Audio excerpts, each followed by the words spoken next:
Voilà, bonjour à tous.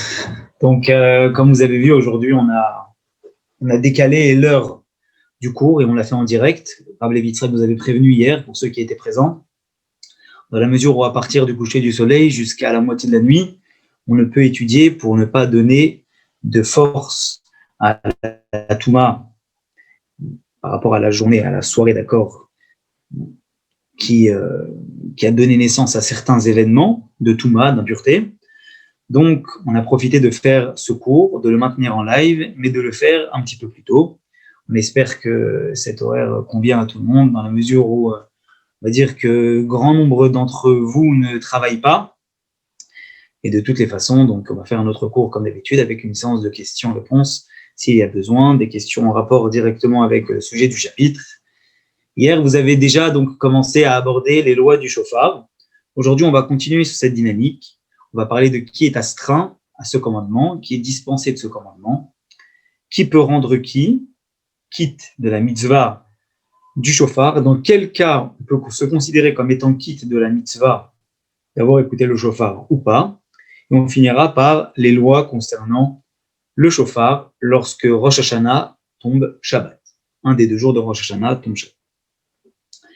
Perek Sheni. Donc, comme d'habitude, vous avez le chapitre qui apparaît en français devant vous et on va le lire, le traduire et l'expliquer ensemble. Halacha Aleph. Qui est astreint et dispensé de la mitzvah du shofar? Akol chayavin nishmoa kol shofar. Tout le peuple juif est à l'obligation d'écouter le son du shofar le jour de Rosh Hashanah. Kohanim, les Léviim, Israélim et les Israélim. Begerim, ceux qui sont convertis à Vadim Meshucharim, également les serviteurs cananéens qui sont totalement libérés, qu'à partir du moment où ils sont libérés, ils sont astreints au respect de toutes les mitzvot. Aval Nashim Va'avadim, mais les dames, les serviteurs cananéens qui ne sont pas encore libérés, Ktanim, les enfants, Pturim, ils sont exemptés de cette mitzvah. Pourquoi? Eh bien, on le sait, les dames déjà ne sont pas astreintes aux mitzvot qui dépendent du temps, parce que les femmes, avec leurs grandes occupations, se trouvent au-delà du temps, donc on ne peut pas les restreindre à l'accomplissement des mitzvot qui dépendent du temps. Donc, le shofar étant une mitzvah qui dépend du temps, on ne peut pas le faire à n'importe quel moment. Voilà pourquoi elles ne sont pas astreintes à cette mitzvah. Les serviteurs également ne sont pas soumis aux mitzvot qui dépendent du temps, et les enfants ne sont pas astreints au respect des mitzvot qui sont mentionnés dans la Torah. Pourquoi? Parce qu'ils ne sont pas encore bénédat, ils ne sont pas encore des personnes qui maîtrisent, qui ont la connaissance, donc on ne peut pas les astreindre à respecter quelque chose. Un serviteur qui appartient par exemple à 2 personnes, qui est à moitié serviteur et à moitié libre. Admettons qu'un des maîtres, là, par exemple un serviteur qui appartenait à un papa, dont 2 fils ont hérité, l'un va le libérer, l'autre va le garder à son service. Il est donc à moitié libre par l'un des enfants et à moitié encore en service par le second. Alors lui, il est astreint ou il n'est pas astreint? Tumtum, une personne qui possède les signes de masculin et également les signes féminins, mais qui sont recouverts par une peau et donc on ne peut pas savoir réellement si c'est un homme ou une femme. Androgynos, un androgyne, d'accord, qui a les 2, les signes masculins et les signes féminins. Chayavim, eux, ont l'obligation d'écouter le shofar. Pour le serviteur qui est à moitié libre, à moitié encore serviteur, sa partie libre le rend astreint à écouter le shofar. De la même façon, comme n'importe quel autre juif. De la même façon, un tumtum ou un androgyne, eux, par rapport au doute qui subsiste, l'un qui est aussi homme et aussi dame, il y a encore un, il est malgré tout homme, donc sa partie homme l'astreint à respecter, et celui pour lequel on a un ça fait qu'un doute est astreint aussi dans la mesure où il y a un doute à le respecter. Donc ça, ce sont les cas de figure qui obligent certaines personnes à devoir être respecter la mitzvah du shofar, et on a donc cité ceux également qui bénéficient d'exemption. Quelques précisions à l'arique par rapport au shofar et aux dames. J'aimerais rappeler 3 avis. Premier avis, c'est l'avis du Shulchan Aruch. Le Shulchan Aruch dit, d'accord, que est-ce qu'une femme finalement peut sonner le shofar? Eh bien, une femme, effectivement, d'accord, peut sonner le shofar si elle veut, elle-même, mais sans bracha. Le Mishnah Brura dit, pour rendre quitte une femme, pour qu'une femme puisse rendre quitte si elle a envie d'écouter le shofar, on peut lui sonner, mais c'est elle-même qui doit faire la bracha de l'ishmoa kol shofar. Le Shulchan Aruch Harav, l'Admor Hazaken précise, d'accord, qu'on peut leur sonner, et on peut aussi, et les femmes, d'accord, et on peut aussi leur faire la bracha. Donc celui qui sonne peut faire la bracha pour une femme, à condition que lui-même, d'accord, ne soit pas encore quitte de la mitzvah du shofar, ou qu'il se trouve dans une situation de devoir rendre quitte une personne qui est incapable de parler, comme une personne qui est malade. À ce moment-là, il pourrait y aller. On a parlé également du rapport entre le shofar et les enfants. Alors, dans le cas de figure du shofar et des enfants, on peut savoir, le Aruch HaShulchan nous dit, d'accord, que par rapport à la mitzvah de Chinour, bien que les enfants ne soient pas astreints à respecter le shofar, d'écouter le shofar, pour accomplir la mitzvah d'éducation, eh bien, on fait écouter le shofar aux enfants. Par contre, si on a des petits-enfants qui causent beaucoup de tort à la synagogue parce qu'ils font beaucoup de bruit, qu'on n'est pas en mesure de les tenir, alors à ce moment-là, mieux vaut s'abstenir de les amener à la synagogue, et pour leur faire écouter le shofar, alors on peut envoyer quelqu'un qui va leur sonner le shofar. Maintenant, on a parlé également du cas d'une personne qui est sourd-muet. Est-ce que lui est astreint à la mitzvah du shofar? Alors il faut savoir que quelqu'un qui est sourd n'est pas astreint à cette mitzvah, la mitzvah est de l'ishmoa, écouter le son du shofar, et lui ne peut pas l'entendre. Par contre, quelqu'un qui est muet, lui, entend. Donc, puisqu'il est muet, alors on va pouvoir lui sonner le shofar, et quelqu'un d'autre va faire les brachot à sa place, d'accord? Ou quelqu'un d'autre va se rendre quitte en même temps du shofar, et va faire les brachot en le rendant quitte, pour que lui aussi puisse bénéficier de la mitzvah du shofar. Halacha bet. Kol mi sheino chayav badavar, toute personne qui n'est pas astreint à faire une chose, une mitzvah, et il ne peut donc automatiquement pas rendre quitte une autre personne, puisque lui-même n'est pas astreint à la chose. D'accord? Évidemment, tout celui qui est astreint à une chose peut rendre quitte une personne qui est également astreint. Le fichar, c'est donc pour cela que Isha ou Katan, Shetakou Bashofar, une femme ou un enfant qui ont sonné dans le shofar, a chômé à Mehen lo yatsa. Si un homme écoute une femme sonner le shofar ou un enfant sonner le shofar, il ne peut pas se rendre quitte, puisque la femme n'est pas astreinte à la mitzvah, alors que l'homme, lui, est astreint. Androgynas, un androgyne, on a un doute si c'est un homme ou une femme. Motsiet Mino, lui, il peut rendre quitte, d'accord, les gens qui sont comme lui. Pourquoi? Eh bien, parce qu'en fait, lui est astreint. Son côté mâle, puisqu'il est en même temps mâle et femelle. Donc, son côté mâle, son côté masculin, l'astreint à sonner le shofar, et son côté masculin peut rendre quitte le côté masculin des autres androgynes, comme lui, sur la mitzvah du shofar. Par contre, il ne peut pas rendre quitte ceux qui ne sont pas comme lui. Pourquoi? Parce que lui, il y a malgré tout un doute, d'accord, sur l'obligation qu'il a d'écouter le shofar, alors que les autres personnes qui sont hommes, on va dire à part entière, eux, c'est pas un safek chayav, c'est pas un doute s'ils sont astreints, c'est un chayav vadaï, c'est un chiyuv vadaï, c'est une obligation certaine. Donc, un safek chayav, celui sur lequel on a un doute sur l'astreinte de la mitzvah, ne peut pas rendre quitte celui sur lequel on n'a aucun doute qu'il est astreint à la mitzvah. Tumtum, celui où, c'est pas qu'il a les deux, c'est que ses membres sont recouverts et donc on ne sait pas si c'est un homme ou une femme. Et inomoti loet mino, mais loet mino. Il ne peut ni rendre quitte ceux qui sont comme lui, ni rendre quitte ceux qui ne sont pas comme lui. Pourquoi? Parce que chez Atumtum, chez Dikra, imaginons que cette peau qui voile son côté masculin ou féminin se déchire. Elle cherche Imatze Zachar, elle cherche Imatze Nekeva. Il est probable que, en découvrant, on s'aperçoive que c'est un homme ou que c'est une femme. Si c'était un homme, alors il aurait rendu quitte. Et si c'était une femme, eh bien, il n'aurait pas pu rendre quitte. Donc, pour éviter de rentrer dans ce problème-là, on dit qu'il ne peut rendre quitte personne. Pour se rendre quitte, il écoute de quelqu'un d'autre. Halacha Gimel. Vechem. De la même façon, par rapport à la raison qu'on a dit que uniquement une personne qui est astreint à une chose peut rendre quitte d'autres personnes. Une personne qui est à moitié serviteur et à moitié libre, comme on l'a expliqué, avec le serviteur hérité d'un père, donc qui a deux enfants, l'un le libère, l'autre le garde au service. Et une moitié filoula atzmo. Lui, c'est pas juste qu'il ne peut pas rendre quitte les gens comme lui ou les gens pas comme lui. C'est qu'il ne peut même pas se rendre quitte lui-même de la mitzvah de shofar. S'il veut écouter le shofar, qu'est-ce qu'il doit faire? Il doit écouter des autres personnes.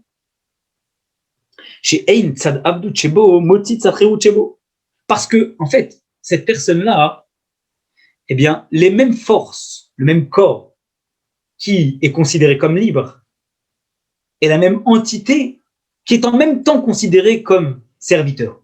Donc, c'est pas qu'il est à moitié, c'est qu'il est entièrement libre et en même temps serviteur. La même chose est entièrement libre et la même chose est entièrement serviteur. À partir de là, et la quitte de Chovato, Ishmael ben Shinkalo. Comment donc peut-il se rendre quitte? Eh bien, lui, il a besoin de l'écouter de quelqu'un d'autre. Pourquoi? Eh bien, parce que, puisque lui-même, il est en même temps libre, en même temps serviteur, quand il va sonner le chauffard, c'est quoi? C'est son côté libre ou son côté serviteur qui sonne? Donc, comme le doute subsiste, quoi qu'il arrive, il ne peut ni se rendre quitte lui, ni rendre quitte d'autres personnes.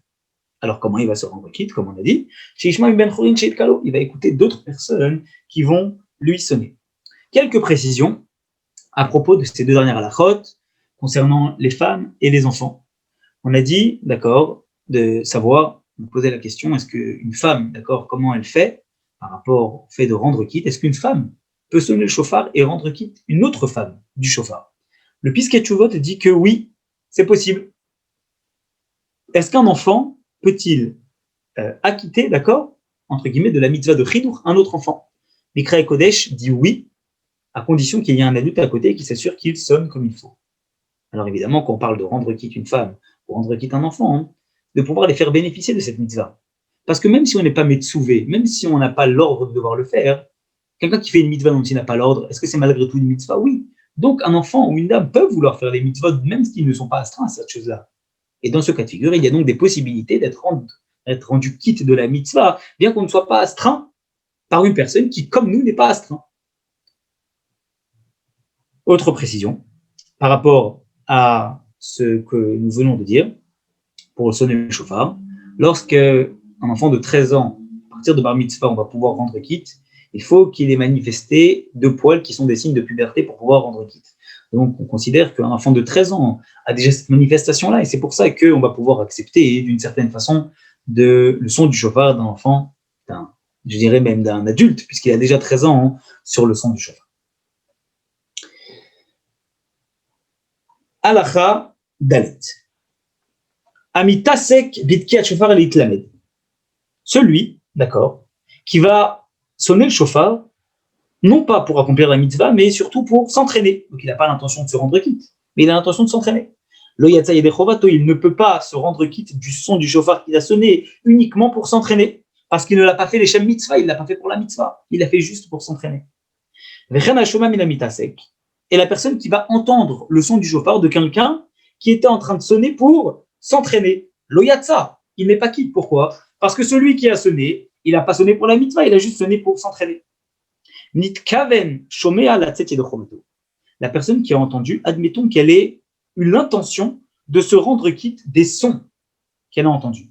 Nitkaven atokel otio. Par contre, le problème, c'est que la personne qui a sonné, elle, n'a pas pensé, n'a pas eu l'intention de rendre quitte la personne en question. Ou le contraire, la personne qui a sonné a pensé à rendre quitte celui qui va entendre le son du chauffard. Par contre, celui qui a entendu le son du chauffard, lui, n'a pas pensé à se rendre quitte. Alors, lo yatsa yedechovato, il n'est pas quitte. Celui qui a entendu, le chauffard n'est pas quitte. Achit kaven shoma o mashmiya, jusqu'à ce que non seulement celui qui est sonné et celui qui a entendu le son du chauffard, eh bien, l'un comme l'autre ait pensé à se rendre quitte, d'accord, et eu l'intention de se rendre quitte. Donc le Shulchan Aruch Harav, Morazaken nous dit à propos de cette halakha, si une personne avait écouté le chauffard et qu'elle a eu un doute après, si elle avait bien pensé à se rendre quitte du son du chauffard, mieux vaut lui ressonner encore une fois le chauffard pour être sûr qu'il a bien entendu le son du chauffard. Par contre, quelqu'un qui vient à la synagogue de facto le jour de Rosh Hashanah pour écouter le son du chauffard, eh bien lui, il n'y a pas de question à se poser, est-ce qu'il a pensé à se rendre quitte ou est-ce qu'il n'a pas pensé à se rendre quitte? Même si sur le moment présent, au moment où il y a le son du chauffard, il n'a pas pensé à se rendre quitte. Il est quitte. Pourquoi? Parce que le fait qu'il se soit déplacé uniquement pour écouter le son du chauffard à la synagogue, c'est en soi l'intention qu'il a eue de pouvoir se rendre quitte. Donc, cela suffit pour considérer qu'il ait eu l'intention. Halacha, hey, 5e halacha.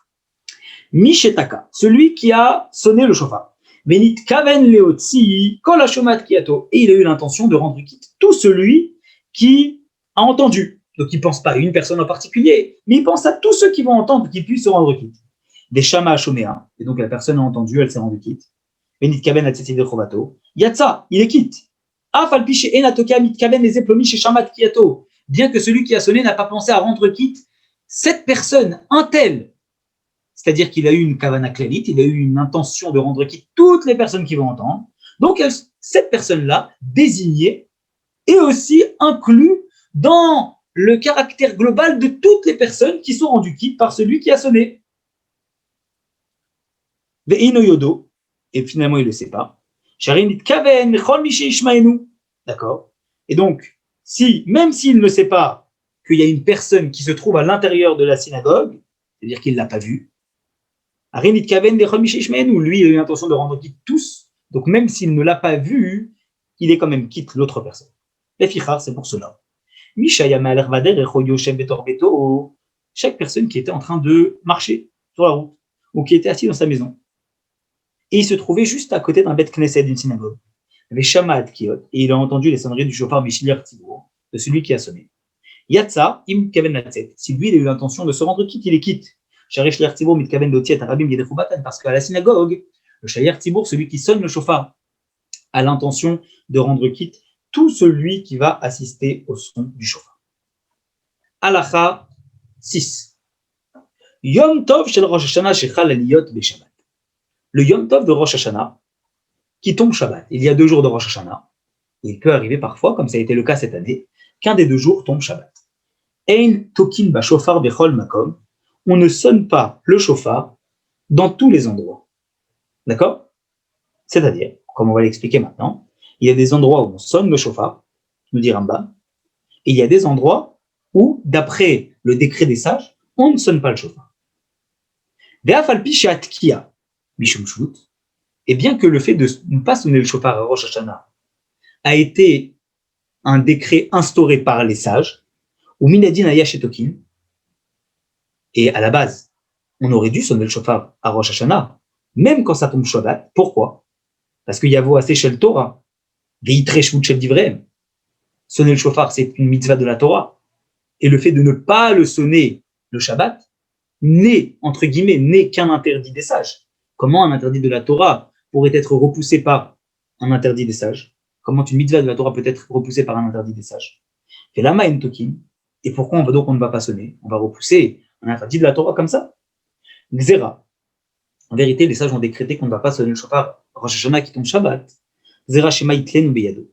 De peur que la personne, elle va prendre le shofar dans sa main. Veyoli cholemi she'it kalo. Et elle va l'amener à une personne pour qu'on puisse lui sonner. Donc il a le shofar, il va l'amener à quelqu'un qui sait sonner, qui connaît bien la halachot, qui sait exactement comment sonner. Il va prendre son shofar pendant Shabbat. Et il va dire, c'est très important, c'est la mitzvah de la Torah. Il va prendre le shofar, il va le porter jusqu'à l'amener à quelqu'un pour qu'il lui sonne le shofar. Mais il y a Virin ou Arbaamot, et donc il va porter plus de 2 mètres. Pirshut Arabim dans le domaine public. Au Moti ou Mirshut Lershut, où il va le faire passer d'un domaine à un autre. Mais il y a l'idée sur ce qu'il a. Et là, pour pouvoir respecter un interdit de la Torah, il va en venir à transgresser un autre interdit de la Torah qui va le rendre passible de lapidation, puisqu'il aura porté pendant Shabbat d'un domaine à un autre, et cela, comme on l'a vu dans les lois de Shabbat, est passible de lapidation. Shakol chayabim bitkia. Parce que le problème, il est que, en général, tout le monde peut être confronté à cette situation dans la mesure où le peuple juif entier a l'obligation d'écouter le shofar à Rosh Hashanah. Le problème, c'est que pas tout le monde sait comment sonner. Et donc, une personne, elle peut être tentée en se disant Rosh Hashanah, le shofar, c'est tellement important, je ne sais pas exactement comment sonner, autant l'amener à quelqu'un qui va me montrer comment sonner. Et donc, il va en venir chas v'shalom à transgresser. Donc, pour éviter ce problème-là, alors, automatiquement, on ne va pas, les chachamim ont décrété qu'on ne va pas sonner le shofar à Rosh Hashanah quand ça touche. Atinokot, alachazei. Atinokot, les enfants, chez Loïc Gioul et Chinour, qui ne sont pas encore arrivés à l'âge de l'éducation, les petits-enfants, moins de 3 ans d'après certains, moins de 6 ans d'après certains, nous dit Rambam, on ne les empêche pas de sonner le shofar, le Shabbat, qui n'est pas Yom Tov de Rosh Hashanah. Autrement dit, nous dit Rambam, halakha, je précise, qui n'est reprise par aucun des décisionnaires halachiques qu'on ne trouve pas, ni Shulchan Aruch, ni Mishnah Brura, ni la Shulchan Aruch Harav. D'après Rambam, ici, il est en train de dire que, eh bien, un enfant qui a 3 ans, 4 ans, eh bien, on le laisse sonner le shofar Shabbat. Quel que soit le Shabbat, on peut lui laisser sonner le shofar. Kedeshil Medou. Pourquoi? Pour qu'il puisse apprendre, s'entraîner comment apprendre à sonner. Ou Moutar les Gadol, les Tasekimen qui des Lamdan. Et on permet à un grand, nous dit Rambam, de se mettre à côté de lui pour lui enseigner. Alors attention, on n'est pas en train de dire qu'un grand il va sonner, pendant Shabbat. On est en train de dire qu'un grand il peut se mettre à côté de lui et lui dire non, tu peux faire tu, mais à aucun moment le grand, même d'après Rambam, ne doit se saisir du shofar et sonner à l'intérieur. Mais Yom Tov, par contre, quand c'est Yom Tov, c'est-à-dire Rosh Hashanah qui tombe Chol, eh bien, Ben Katan Shigal Echinur, Ben Katan Shelo Yigal Echinur. Rambam dit aussi bien un enfant qui est moins de 3 ou 6 ans, ou aussi bien un enfant qui a déjà atteint l'âge de l'éducation, eh bien lui, on peut l'aider à s'entraîner, à lui apprendre le son du shofar. Parce qu'en vérité, le son du shofar n'est interdit Shabbat et Yom Tov que à cause du shvut, midei Rabbanan, que parce que c'est une loi dictée par les sages. Mais quand il s'agit de devoir enseigner à des enfants, alors les sages ont dit, dans ce cas de figure, eh bien, on est plus tolérant parce que la mitzvah de Chinour d'enseigner à un enfant comment faire, elle dépasse ce cadre.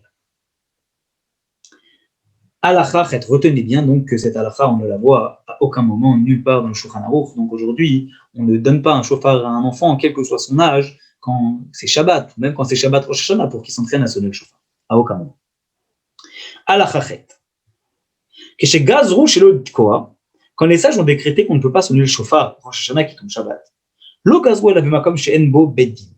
décret, en fait, concernait des villes où il n'y avait pas le grand Sanhedrin de 71 Dayanim, 71 juges.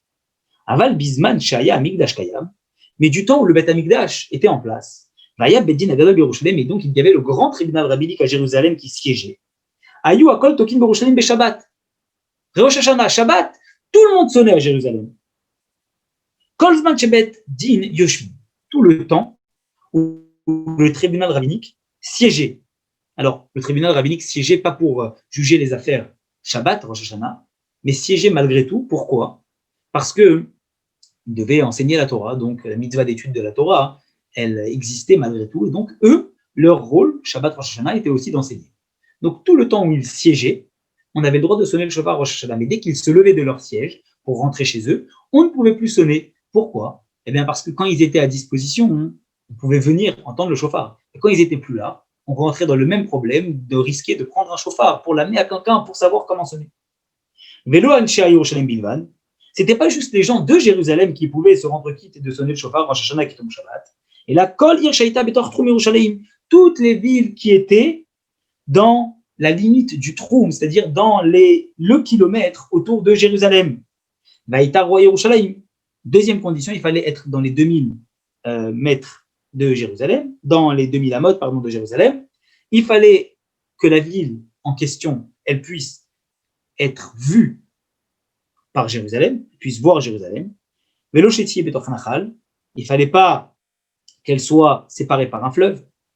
Vaïta Shumat Kol Tkiacho Yerushalem, il fallait qu'on puisse entendre le son du shofar de Jérusalem. Velo Sheti Berosha, il ne fallait pas non plus que cette ville-là, elle soit au sommet d'une montagne. Vaïta Yichol Alavol Yerushalem, il fallait qu'on puisse avoir la facilité de pouvoir venir à Yerushalem à n'importe quel moment. Il ne fallait pas non plus qu'il y ait de fleuve qui fasse la séparation, d'accord? Et donc, on a l'obligation de devoir prendre un bateau pour pouvoir passer d'une rive à l'autre. Ancheotaï, tous les gens des villes qui concernaient toutes ces conditions qu'on a citées, Ayutokin, Beshabbat, Kirushalem, pouvaient sonner Shabbat comme à Jérusalem.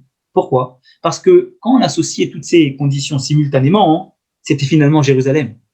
Parce que deux villes qui ne sont séparées par aucune limite, qui sont à moins d'1 kilomètre, il n'y a pas de fleuve entre les deux, il n'y a pas de montagne entre les deux. On entend ce qui se passe d'une ville à une autre, c'est comme la même ville finalement, comme les agglomérations aujourd'hui. Donc, à partir de là, les conditions qui s'appliquaient à Jérusalem s'appliquaient également à ces villes autour. Mais dans les autres villes d'Israël, qui ne pouvaient pas réunir ces conditions qu'on a citées, eh bien, on ne pouvait pas. Ça ne marchait pas. Halacha tête. Au Vizman Azé, dans notre temps, Shecharab Amigdash, malheureusement, le temple a été détruit. Kol makom sheishbo beddin kaoua, chaque endroit où il y a un beddin qui est fixe. Les ou sheyye samour baretz, il faut, nous dit Rambam, que les juges de ce tribunal aient reçu leur diplôme rabbinique en Eretz Israël, et même plus que ça, rajoutent les commentateurs, c'est qu'il faut, en plus de ça, avoir obtenu un diplôme rabbinique d'une personne qui elle-même est diplômée rabbinique, d'une personne qui est elle-même diplômée rabbinique, en remontant jusqu'à Moshe Rabbeinu. Tokin bo Shabbat, eh bien, on peut sonner Shabbat.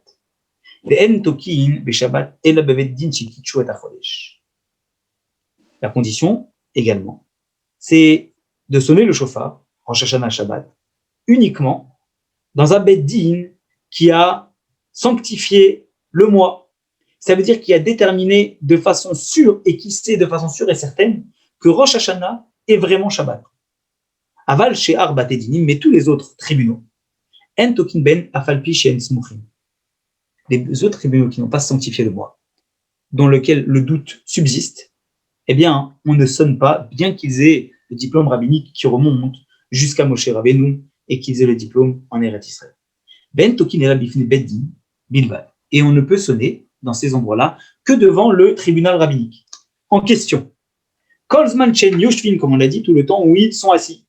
La finulinaro la mode de l'ohamdou, bien qu'ils aient peut-être fini, d'accord, de siéger, mais qui ne se sont pas encore levés, d'accord, tokin bifneem, même s'ils ont fini de siéger, mais qui sont encore assis, alors à ce moment-là, on peut sonner devant eux, aval chutz beddin en tokin, en dehors du beddin, on ne peut pas sonner. Alors juste pour expliquer cette petite chose, parce que c'est important quand même d'expliquer, cette histoire de sanctification du mois, elle est très importante. Parce qu'en fait, c'est sur ça que repose finalement la raison pour laquelle on fait 2 jours à Rosh Hashanah. Toutes les autres fêtes, vous voyez que, eh bien, en Israël, on fait 1 jour, et en Chutz La'aretz, on fait 2 jours. Rosh Hashanah, partout, on fait 2 jours. Pourquoi? Parce qu'en fait, la raison pour laquelle on fait 2 jours dans toutes les autres fêtes, c'est qu'elles tombent à chaque fois en milieu de mois. Le 15 du mois, le 14 du mois. Et alors, qu'est-ce que ça change? Eh bien, en fait, en Eretz Israël, on considère que pour pouvoir avoir l'assurance du jour en question, où c'est la fête, parce qu'à la base, il n'y a qu'un seul jour à faire, il faut pouvoir avoir l'assurance qu'on a sanctifié le mois et que le renouvellement de la lune, c'est-à-dire le premier du mois, est bien tombé à la date qu'on a déterminée. Et parfois, on peut rester dans le doute jusqu'à ce qu'on ait une personne, avec une seconde, 2 témoins qui viennent valider, nous dire qu'ils ont vu le renouvellement de la lune. Et à partir de là, on peut décider, s'ils ont vu tel jour le renouvellement de la lune, on les a interrogés et cela est validé, on peut considérer que c'est bon. On peut considérer que c'est valide de considérer que c'est ce jour-là le premier jour. Et donc, à partir de là, on sait le premier c'est quel jour, le second c'est quel jour, etc., etc. Donc en général, quand une fête elle tombe le 14, on a eu une marge de 14 jours pour laisser le temps aux personnes, même les plus éloignées, de venir pour nous assurer quelle date est tombé le renouvellement de la lune. Ça veut donc dire qu'en Eretz Israël, quand une fête tombe le 14, on sait déjà de façon très précise que c'est ce jour-là, le jour de la fête. Pourquoi? Parce que c'est sûr que pendant les 14 derniers jours, des personnes se sont présentées pour pouvoir nous dire, voilà, on a vu la nouvelle lune, c'est ce jour-là, le jour du renouvellement de la lune. Mais le problème, par contre, en Chutz La'aretz, en dehors de la terre d'Israël, eh bien, rien ne nous dit que 14 jours ont suffi pour que l'information puisse basculer, de savoir quel jour a été le bon jour. Et donc, on reste toujours dans le doute de savoir, est-ce que le premier du mois, c'était le 30 du mois d'avant, ou est-ce que c'était bien le premier? On a toujours ce doute-là entre ces 2 jours.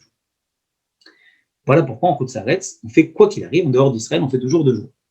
Mais pour Rosh Hashanah, c'est partout la même chose. Pourquoi? Parce que c'est pas une fête qui tombe le 14, c'est une fête qui tombe le premier. Donc du coup, ce jour-là, rien ne nous dit que on a le temps de savoir que des personnes vont venir d'en dehors de l'endroit le plus lointain d'Israël pour pouvoir nous faire transmettre l'information qu'ils ont vu le renouvellement de la lune. Et donc, le premier, partout dans le monde, Israël compris, on a le doute. Voilà pourquoi on fait quoi qu'il arrive 2 jours avant Rosh Hashanah. Et voilà pourquoi on considère qu'un tribunal rabbinique devant lequel on peut sonner le shofar Shabbat Rosh Hashanah, c'est un tribunal qui a sanctifié le mois. Parce que si le tribunal rabbinique il a le pouvoir de sanctifier le mois, ça veut dire qu'il a la validité de pouvoir savoir exactement quand est-ce que tombe Rosh Hashanah. Si ce n'est pas le cas, ce n'est pas possible. Voilà pourquoi aujourd'hui, de toutes les façons, on ne sonne pas le chauffard quand Shabbat tombe Rosh Hashanah. Et même si certains ont déjà essayé de trouver des solutions, il n'y a pas de solution parce que le risque est beaucoup trop grand d'en venir à transgresser plutôt que de sanctifier cette chose. Halacha Yud. Velama Tokin, on finit l'halacha Tet, excusez-moi. Velama Tokin, et pourquoi on sonne Bifne Beddin uniquement devant un tribunal? Chez Beddin, Zrizin, En, Velo Yavou la Tokin, Na'avir Ashofar Bifne Birshut Barabim. Parce que quand le Beddin il est disponible, ils sont très très vigilants pour ne pas qu'on en arrive à sonner, à ce que des gens viennent sonner et transportent le chauffard dans le Reshut Rabim. Si on sait qu'on a le Beddin qui est présent, on ne va pas oser transporter un chauffard. Chez Beddin Mazirin et Tam, parce que le tribunal rabbinique, il avertit bien le peuple qui est devant eux. Au Maudit Notan, ils les préviennent de ne jamais transporter un chauffard. Donc, ceux qui veulent entendre le chauffard, ils allaient directement au Beddin. Bazman Azé, dans notre temps, c'est la dernière halakha du chapitre. Shanu Osim Shnei Yamim, où nous faisons 2 jours de Rosh Hashanah, des Galouyot, partout. Kderish Tokin Barishon, quand on sonne le premier, Tokin Basheni, on sonne également le second, la même chose. Mais Imchal Yom Rishon Yod de Shabbat, et c'est le premier jour de Rosh Hashanah ton Shabbat. Velo Ayabamakom, Beddin Narouin Nikwa, on n'était pas dans un endroit devant un Beddin pour pouvoir sonner le chauffard. Tokin Bayam Ashtini Bilvad, on sonne que le second. Néanmoins, on a un des 2 jours durant lequel on aura pu écouter le chauffard à Rosh Hashanah. J'aimerais terminer juste avec une explication, d'accord, sur la raison peut-être un peu plus profonde pour laquelle nous ne sonnons pas le chauffard Shabbat quand ça tombe Rosh Hashanah. Pour la même question que nous avons posée, on a déterminé au début en disant que la raison pour laquelle on ne sonne pas le chauffard, c'est parce que on ne va pas prendre le risque d'accomplir une mitzvah et en arriver, chas v'shalom, à porter ce chauffard et donc à être hayav ce qu'il a, à devoir être passible de la lapidation. Donc, on a préféré complètement mettre de côté le principe de sonner le chauffard Shabbat à Rosh Hashanah. Alors, pour essayer d'aborder quand même une raison un petit peu plus profonde que le rabbi nous amène, il faut comprendre, d'accord, que la raison pour laquelle nous sonnons le chauffard à Rosh Hashanah, c'est pour faire régner Dieu, pour couronner de nouveau Dieu le jour de Rosh Hashanah. Donc, à Rosh Hashanah, on sonne le chauffard pour couronner Akadosh Baruch Hu. On le fait de 2 façons, en sonnant le chauffard et en faisant le moussaf de Rosh Hashanah quand on dit les psukim de Malchouyot, c'est-à-dire les versets qui parlent de la royauté. Autrement dit, à quoi sert le son du chauffard à Rosh Hashanah? À provoquer un plaisir, un ta'anoug, chez le roi, Akadosh Baruch Hu, au moment où nous sommes en train de sonner le chauffard, puisqu'on va le faire régner de nouveau. Imaginez un roi où le peuple entier est en train de crier « Vive le roi !» et de sonner des trompettes. Alors quand ils vont crier « Vive le roi !», il va avoir un plaisir, et quand ils vont sonner des trompettes pour accueillir le roi, il va avoir encore un plus grand plaisir. Donc le plaisir est double par les versets « Vive le roi !» du moussaf de Rosh Hashanah et par le son du chauffard. Mais il faut savoir que quand Rosh Hashanah tombe Shabbat, eh bien en fait, le son des trompettes du chauffard de Rosh Hashanah, qui vient accentuer le plaisir d'Akadosh Baruch Hu quand on va le couronner de nouveau, il est remplacé par quoi? Il est remplacé par le plaisir qu'a Akadosh Baruch Hu qu'un juif y respecte le Shabbat. Au moment où une personne elle est en train de respecter le Shabbat et de faire le Shabbat, le plaisir d'Akadosh Baruch Hu, il est tellement important qu'il vient se substituer au plaisir que Dieu aurait pu avoir si on avait sonné le chauffard pour le couronner de nouveau. Et donc, quand Rosh Hashanah tombe Shabbat, Akadosh Baruch Hu, il a quoi qu'il arrive les 2 plaisirs. Il a le plaisir des psukim, des versets de Malchouyot, de la royauté que nous allons dire dans le Moussaf. Et il a un second plaisir, le plaisir du Shabbat que nous allons respecter.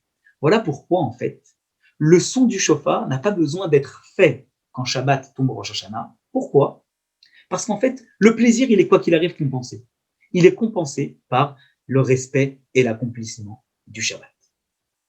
Voilà une explication un petit peu plus profonde sur la raison pour laquelle eh bien, on ne sonne pas le chauffard lorsque Rosh Hashanah tombe Shabbat.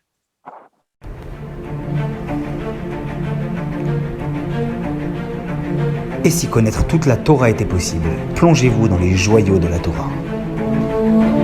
Étude du Rambam, le Maïmonide, cours de qualité par des rabbins francophones aux 4 coins du globe.